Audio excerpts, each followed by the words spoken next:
Adonai Eloheinu melech haolam asher kedishanu b'mitzvotav v'tzivanu l'suk b'divrei Torah. V'arivna Adonai Eloheinu et divrei Toratcha b'fiv beit Yisrael.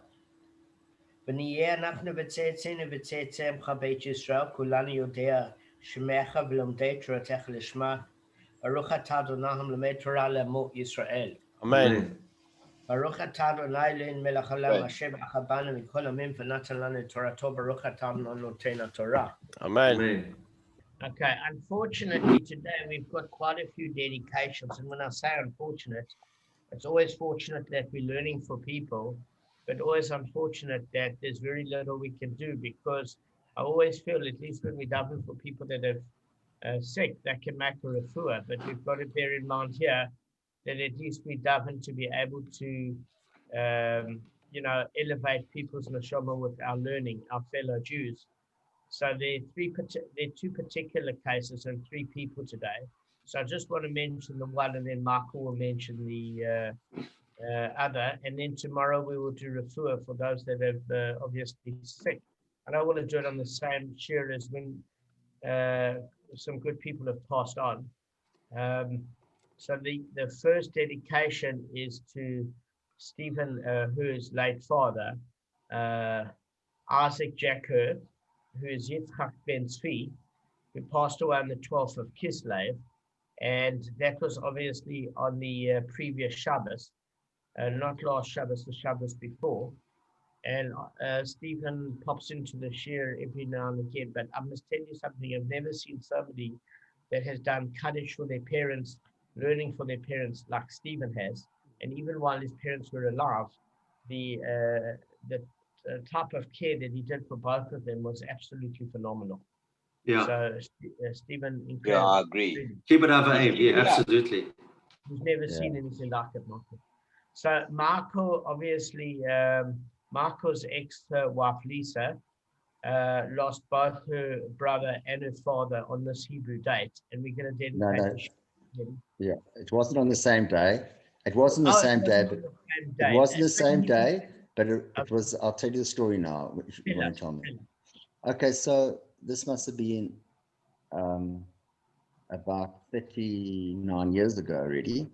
But what happened was that Lisa had a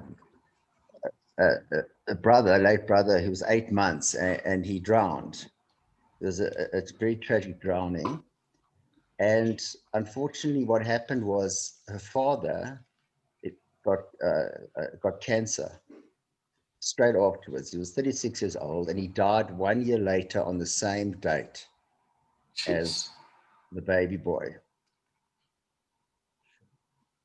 Sure. And it's a very, very tragic, sad story. And, it obviously, it's those kinds of things just permeate and run through one's life throughout. It's just beyond understanding how such things can happen. And, the timing, etc., is just unbelievable. So it was very tragic and had a very huge effect on the family, and today's the day that both of their Yahrzeit fall on. So it's great just to say dedicate the shiur as well to the names. Do you have their names, Michael? Yeah. So the father's name, just to get it 100% right, was Elchanan ben Dovber. Okay. And the little boy's name was Gilad ben Elchanan. Sure. Yeah. Sure. Yeah. I'm sorry. I really. Sorry, it's connected. Terrible story. A lot of strength, honestly. Yeah. Wow. I'll pass that on. Please. Thank you. And maybe we should send. We'll send a short YouTube clip where obviously. She at least knows the dedication is done. We don't have to bore her with the entire Mishna, but I think that to do the Mishna, and the Hebrew word Mishna and the Shama have the same Hebrew letters, and if you go to a Levaya or you go to a hesped of a funeral, they often do Mishnayos there. So we're going to do both the Mishnayos that appears in the Gemara right now. But before that, we're going to add a particular Mishnah because as opinion of the late Rabbi Pfeiffer, who said sometimes we need to add certain things in our learning in order to differentiate it and make it learning for that particular person, because otherwise it's the standard learning we do, if that makes sense. So I'm just going to add some learning. Okay. Well, I don't think our learning's ever standard. No, it's not ever standard. And by the way, on that note, Gavin, a happy 55th birthday for yesterday. Ah, fantastic. Thank you. As Bilbo Hobbit says, may you reach to live your 11st birthday. Whatever that means. All right, so let's just pleasure, but let's just choose. We're learning Pirkei Avot, okay, and it's chapter 3 and verse 20. Okay, so we're learning. Rabbi Akiva said, everything is given on collateral, and a net is spread over all the living. The shop is opened, the merchant extends credit, the ledger is open, the hand writes, and whoever wishes to borrow, let him come and borrow. The collectors will make their rounds constantly, every day, and collect payment from a person whether he realizes or not. They have proof to rely upon. The judgment is a truthful judgment, and everything is prepared for the final festive banquet. Now, just obviously to explain, I mean, it's pretty self-explanatory that this is a marshal for the fact that every day we're given we're given in excess of 84,600 seconds, as far as I know, to be able to use that time wisely. And we held accountable for all the time that we're given to use that opportunity to make sure we improve the world, improve ourselves, and honor Hashem's laws, both towards Hashem and man, and obviously oneself. And I think in this particular case that Michael reiterated, both with obviously Lisa's late father as well as her brother, is that nobody knows how long we have on this world. It can be a very, very short period of time. So to squander time on ineffectual results, and even worse, on negative results, is very detrimental to our neshama. This is a temporary journey, and Hashem extends credit. What does he mean extend credit? Not just times credit, but ability credit. We've given a certain set of abilities, and we need to use those abilities to improve the world, to do a tikkun olam. And Marco, Lisa should know that they often say that someone that's in this world for a very short period of time has almost achieved a level of perfection, because you get given the time and abilities that you need in order to perfect your role in this world. So, for example, often we're in awe of your X factors like Elon Musk, etc., that have made billions and have got huge ability. But they've got a lot of correction to do, and they've got a lot of power, and it's a huge amount of responsibility. You know, there's a Jewish tradition that one gets up and stands up if somebody that walks in the room has got retardation. And the reason being is the secular world looks at this person as being severely limited and not a full capacity, where they don't even judge them equal to other people. But the Torah says that if you're built and you're born into a world with a limited amount of abilities, it means in your previous incarnation, you've almost achieved perfection to the degree that you're only born with what you need. So therefore, if you're born with a limited capacity, that's all you need to achieve perfection. And in that particular case, it makes a lot of sense. Sometimes of time have almost reached that level of perfection, and for whatever reason, their influence in the world and how they affect others is compacted into a shorter period of time. Just one thing I wanted to let you know is that sometimes when you have somebody that, hi Stephen, how are you? You're right. Yeah, listen, we did mention your late father's name in terms of dedication, and obviously two other important people that have passed away during this same Hebrew date today. So, Mark, I just want to mention in one note quickly before we hit our actual Mishnah now, is that there was one particular person. I remember watching the Shiur. I think Gavin saw it as well. Gav, with Rabbi Yosef Mizrahi, where there was a person that was actually a quadriplegic, and he did regressional hypnotherapy. And what they found out is in his previous lifetime, all he ever did was give, and he never received anything. You know, he died in good health. He wasn't needing to be dependent on others, but spent his entire life giving. And when he was born and lived for a short period of time in a quadriplegic state, the only thing he could experience in that state was the ability to receive, to know what it was like to be a grateful recipient of all other people's loges, charity, chesed, and energy.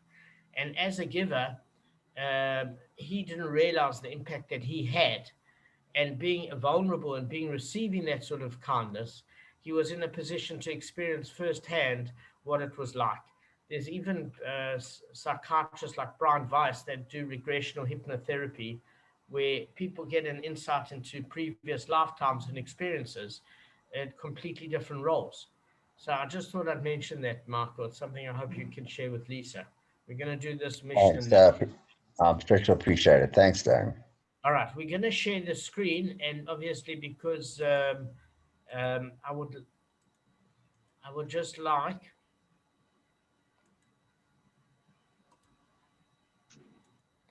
all right, Gavin, since you are the late birthday boy, and please God around for a long time, not belated, but very much my late wishes to you.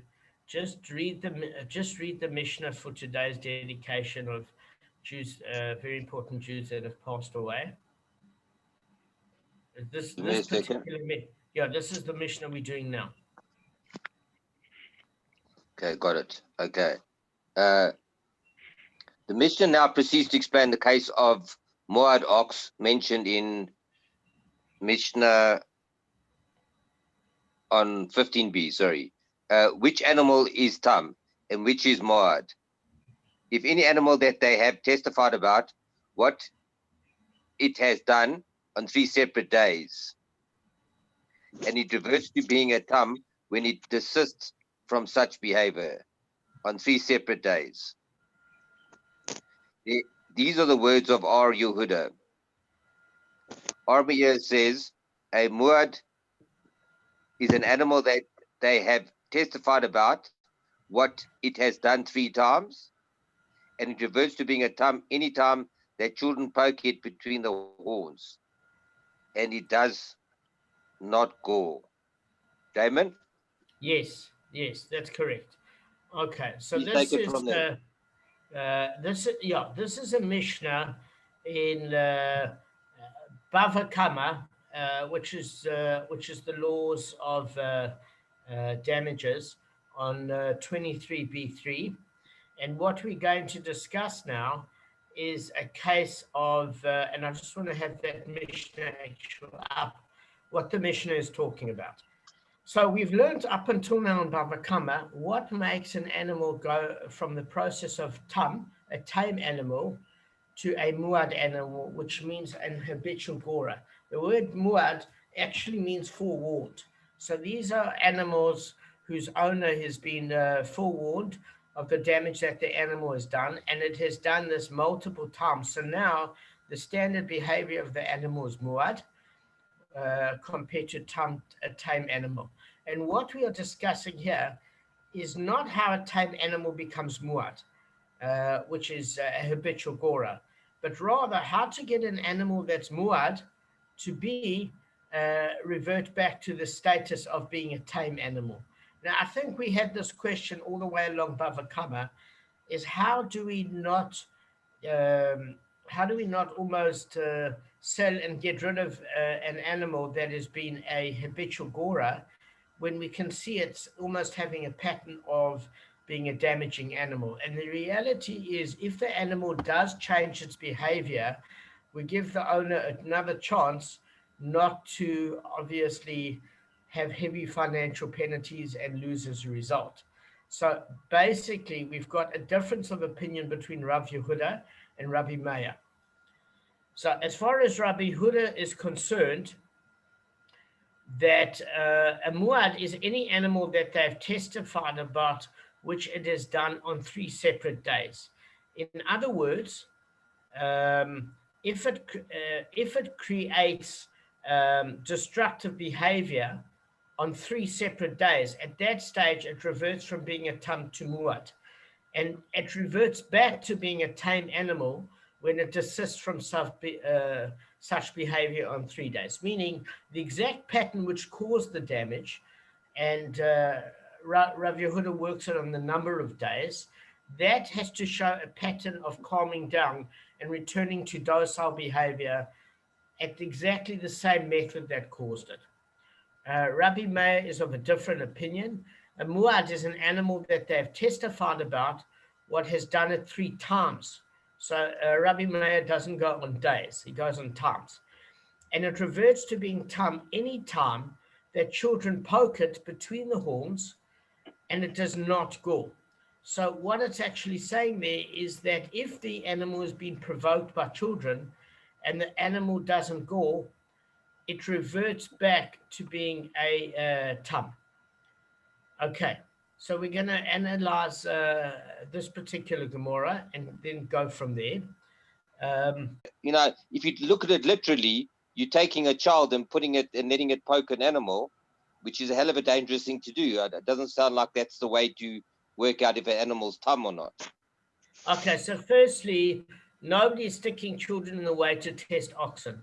What it's saying is these animals were declared muad, and muad basically means that the owner themselves pays for full payment if the damage is done. Because again, in every other case of the first daf of Bava Kamma, there's full damages. So if you create damages with fire or a pit, it's full damages from the outset. That's muad. As far as Karen and Shane in the damaged party's yard, full payment damages. The only leniency there ever was when an ox attacked in order to injure or kill. In that case, because it was unusual behavior, we gave the owner a leniency for the first 3 times, because those times could have been spread over a long period of time, at which there was half payment damages. At such time when the animal became known as a dangerous animal and the owner was forewarned, in that particular case, there is no financial leniency given to the owner, at which there is full payment for any damage that the ox causes. Now, nobody's testing these oxen with children. What we are saying then is that if an ox is in the public domain walking and children happen to come past, as children will do, and aggravate or tease it, and the owner is obviously very apprehensive in trying to stop this, but the ox doesn't gore or react badly in any way, shape, or form, we know that this animal has now returned to a docile state. We're certainly not saying that you test it with children. We're saying that generally children tend to be a little bit naughtier and test the parameters themselves. Does that make sense? Nobody's suggesting putting children as a test. Perfect. No, I realize that. I'm just saying literally that's how I interpreted it. But I want to ask you something else. When an animal's muad, right, is it not put to death? And if it kills? So only if it kills. So otherwise it's still around, even though it's just that you're going to pay. So if an animal never kills, but it just keeps causing damage and harasses, and it goes past it's muad all the time, it's just going to be muad for the rest of its life every time it does something wrong, basically. No, so what we're learning here is 2 factors. It's a good question. Is that obviously it was my personal opinion to you which was not necessarily suggested in the Gemara, that if your animal becomes muad, it's going to be a very expensive activity and it could end up in tragedy. Therefore, if your animal is muad, it would have made sense to me to sell the animal and be able to recover some of your losses, because every time this animal damages in a muad state, you're liable to full financial damage caused. Again, in Tam, you have two leniencies. You have the leniency where you have the gufa of the animal, which is a leniency because if it's a very small, puny animal, you only have to pay up to that particular weight capacity value. And then your first leniency, even before that, is to pay half payment damages. So while it's inexpensive that your animal damages, it financially makes sense to keep the animal. There is a factor that we're learning here, that an animal can go from a muad state, which means full payment damages, to a tame state if it changes its habitual behavior. The problem is that it's not often the case. Maybe I've been watching too much DSTV where people don't change their nature. But once an animal or people become habituated in a certain behavior, it's very difficult to see them change. So my advice to you was, rather than this ending up in a death tragedy or becoming a very expensive continual liability, to get rid of the animal at the point where it becomes muad. But no one says you have to do it. It's just a suggestion by me. It might be the wrong suggestion. It makes sense to actually slaughter the animal. That's actually the best. That would be my opinion. Yeah. The only reason why in this case it mentions going from a muad state to a tame state is very simply is that the animal owner might find some relief. Let me give you one example when this would be the case. Is that if you had somebody, for example, an old guy in his 70s, and he was relatively, now that's a sensitive subject. When I say an old guy in his 70s, most of you are 60 or approaching. Yeah, thanks very much. So you all say to me, thanks a lot. Yeah. So and I'm just one year closer. Exactly. We're not talking shady pounds here. We're talking like dinkermold. So what happens is if somebody is extremely poor and they use that animal as a working animal to help move logs around. I watched Ben Fogel on DSTV, which goes to visit people in the outback that live off the land. And they had this old guy in his where he used 2 mules to move wood around because he built wooden cabins. And he didn't have the physical manpower to do it. And mules would do everything for him. Now, say he owned 1 mule and that mule became, there's a huge noise coming from Kevin's side. Say he had a mule and that mule was his one workhorse. Now, if that one animal helped his quality of life immensely, and nobody exactly enjoys mule meat because it's not tender and he doesn't get top dollar for mule meat, then that's going to be a very, very short financial payoff for him. And in that particular case, what he would probably do is live in a relative hermit lifestyle and not go to the public domain very often. So that if the animal was muad, he'd have no reason to have a problem in that particular case. Because again, if that animal attacked when somebody trespassed on his land, he's not liable for that damage. But that animal is too valuable for him to sell for a bit of mule meat. Does that make sense? Yeah. Because he's relying on it for his physical strength to be able to do day-to-day tasks. So in that case, you just avoid the public domain. It's not always easy to sort it.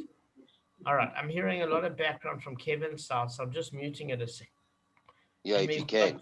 Arthur's mangy cat there. All right, so let's just go through the Mishna a little bit just to gain a bit of ground. Just give me 1 second, guys. Okay. So basically, if you have a look, the first distinction I want to make is that what it means is that this animal has to avoid provocation.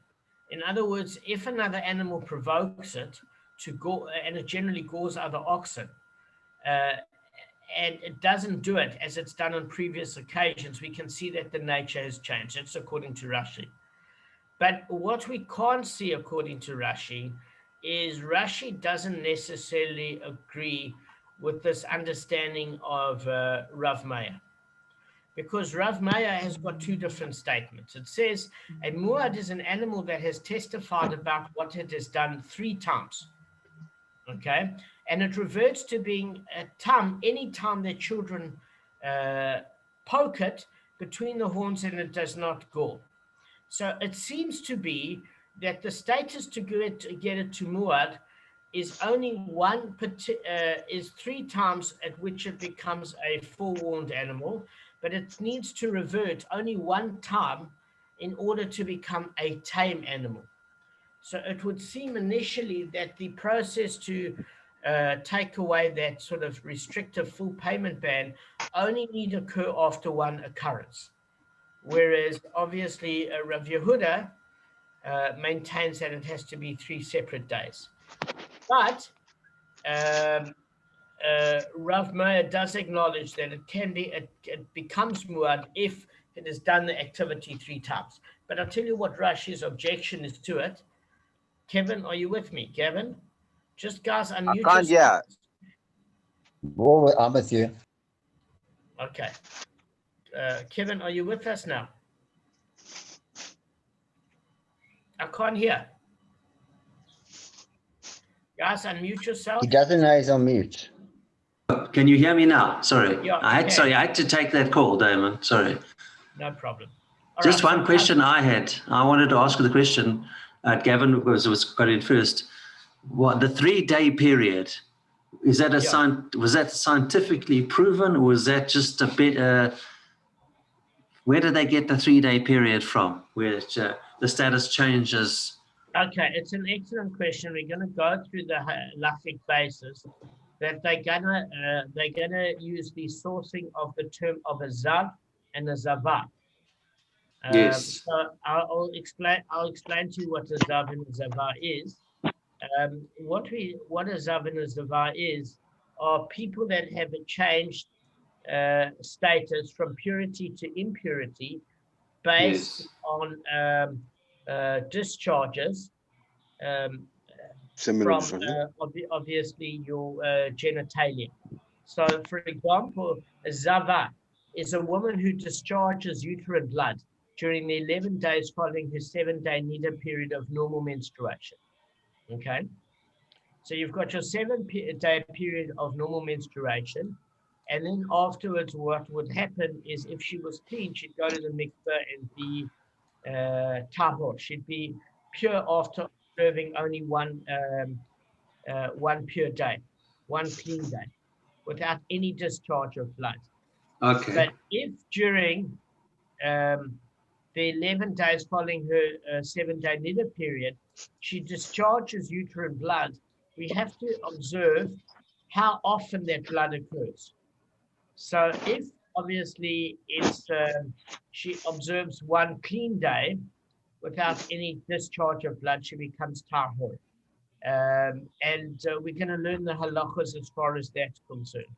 So there's a discussion as far as women are concerned that it works on a certain number of successive days with regards to getting from a state of purity to impurity. And they want to make the point that that a status changes because of a habitual pattern. And Rav Yehuda said that habitual pattern is known as a certain number of days that have transpired.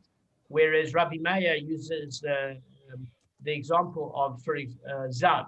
So a zav has to do, and the arguments against Rav Yehuda is about the number of times a male zav has a seminal emission. It's an unusual discharge, generally brought on by some sort of penile dysfunction. Like, for example, there could be discharges from sexual diseases, etc., etc.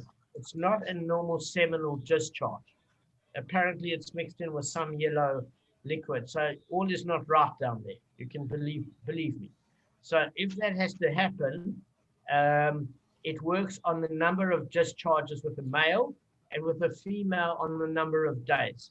So the entire argument here in the Gemara is going to say, how do we pick up habitual behavior? Kevin, do we pick up habitual behavior on the number of days that the act has transpired over, because that creates the habit or that creates the status? Or do we determine that it's the number of times the animal has done such an activity correlating to a male zav, because the number of times of a abnormal emission would connote going from a state of purity for a male to impurity, to a state from tahor to tumah. Does that make sense? So the argument in terms of number of days versus number of times is what's going to be discussed, and this is the halachic basis upon which it's based. Okay, sure. Does that Good. make sense? I hope I've answered that question decently. So Rashi's argument with Rabbi Meir is not that it becomes tam if you view the animal once becoming calm. Because again, to get it to the status of muad, you need 3 offenses. And after the third, on the 4th offense, it's the animal is now full payment damage. Rav Meir said, if you see children poking at it once and the animal remains calm, in that particular case, it reverts back to its tam status. Now, why does Rashi have a problem with that? All right, guys, I'll give you a clue. I want you to ask me a question. What did we learn the difference was between a human being, if an ox gores a human being or an ox gores another animal? How does it affect the muad status? We learned this before. Do you remember? No, I think with a human being, it's more straight away. It's also No, it's put to I mean, death. I'd put you dead, but I mean, I'm just saying. That's for a case where it kills. I'm saying where it injures. Oh, it Injured. injures. Sorry. Right. So what's the question again? Okay, how's a human being halachically differently when an animal gores it? All right, I tell you what. Let me just, for the sake of clarity, let me just remind you, because it's quite a few duffs away. Do you remember that if the law was, if an animal gores if an animal gores another animal and it becomes muad with other animals, if on the 4th time it gores a human being, it's not considered muad, because a human being has got 2 different factors compared to an animal. It's considered a tam payment to a human being. What is those 2 factors? A human has got what you call a mazal. The mazal is defined as having, on the one hand, the intellect to be able to see an upcoming impending danger. It has the intellectual ability to know that something's amiss, where an animal doesn't have that intellectual capacity. That's number 1. But there's a discussion, Rashi, which says mazal equals that human have divine protection. So whether it's inconsequential in the spiritual universe, if one ox now buys his meal ticket to the next to the butchery. In other words, if ox A kills ox B, it's not going to have devastating consequences in Shemaim. They're animals, they're lovely to play with, etc. But if one person dies as a result, the entire course of human history could be changed because of the influence that him and his children would have on mankind. So the human beings have got higher divine importance than animals, even though the SPCA and most people today think that animals and human beings have exactly the same equal rights. The reality is it gives us no reason to ill-treat animals, but it's not spiritually of the same level. So Rashi is saying, just because an animal children poke at an animal and the animal doesn't hurt children, doesn't mean that this animal has reverted back to a tame state. What it could mean is that Hashem has given these children or this child special divine protection, because if the ox had to hammer it once and impale this child wouldn't survive from the impact. And therefore, because this child might have to grow up to be an adult, Hashem has given the divine protection where we don't have to necessarily an open miracle where the horn doesn't magically pierce through the boy. What we see is Hashem can affect the nature of an animal that at that particular one time, the animal is docile. But it doesn't mean, according to Rashi, that that animal has returned to a docile state because human beings have divine protection. If you see an ox aggravating another ox, and an ox that was muad has now not reacted to that other animal, according to Rabbi Meir, it desists from that activity one time. It now reverts back to a tame state because he's going in the male zav in terms of a habitual number of damages and cleanliness as opposed to the woman's zavah. So all we're trying to say here is Rashi doesn't have an objection to where it goes back to a tame state if an animal desists from being aggravated from another animal, but not with a human, because human beings get divine protection. So I want to ask you something. So there has to be a witness, obviously, that that animal never attacked when it got what's it called? Another animal tried to attack it and it just ignored it or whatever, and it becomes tam. That there has to be a witness to that, correct? Yeah. Absolutely. But here we're learning spiritual principles. So obviously on every case, we're assuming there's a right amount of warnings and witnesses, etc. So we just introduced the subject today, and please send Lisa my I wish you long life, and Stephen, I wish you long life. Thank you. Will do. Thanks so much. Really, Yeah, I wish Thanks, guys. both of you. Yeah, we Thank you so much.